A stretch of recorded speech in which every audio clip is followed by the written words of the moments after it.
আসসালামু আলাইকুম। প্রায় 11 বছর পর বাংলাদেশের মাটিতে অনুষ্ঠিত হবে এশিয়া কাপ, তাও আবার সেটা বাংলাদেশ ক্রিকেটের ফেভারিট ফরম্যাট ওয়ানডে ফরম্যাটে।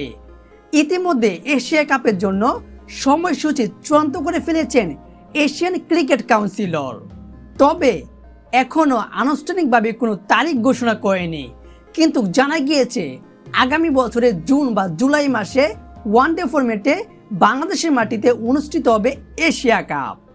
এই ওয়ানডে ফরম্যাটের এশিয়া কাপটি বাংলাদেশ ক্রিকেট বোর্ড অর্থাৎ বিসিবি কয়টা ভেন্যুতে কোন স্টেডিয়ামগুলোতে আয়োজন করতে যাচ্ছে কিংবা চাচ্ছে সে বিষয়ে তথ্য জানতে চেয়েছেন এশিয়ান ক্রিকেট কাউন্সিলর।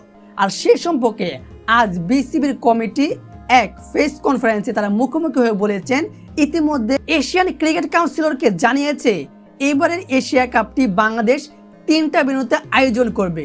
সেই ভেন্যুগুলো হলো মিরপুর শেরেবাংলা ক্রিকেট স্টেডিয়াম এবং চট্টগ্রাম ক্রিকেট স্টেডিয়াম আর সিলেট ক্রিকেট স্টেডিয়াম। অর্থাৎ মিরপুর, চট্টগ্রাম এবং সিলেটের মাটিতে আয়োজন হবে 2027 সালের ওয়ানডে ফরম্যাটের সেই এশিয়া কাপটি, যেখানে খেলতে আসবে পাকিস্তান, ভারতের মতো দলগুলো যারা নাকি এশিয়ার পরাশক্তি।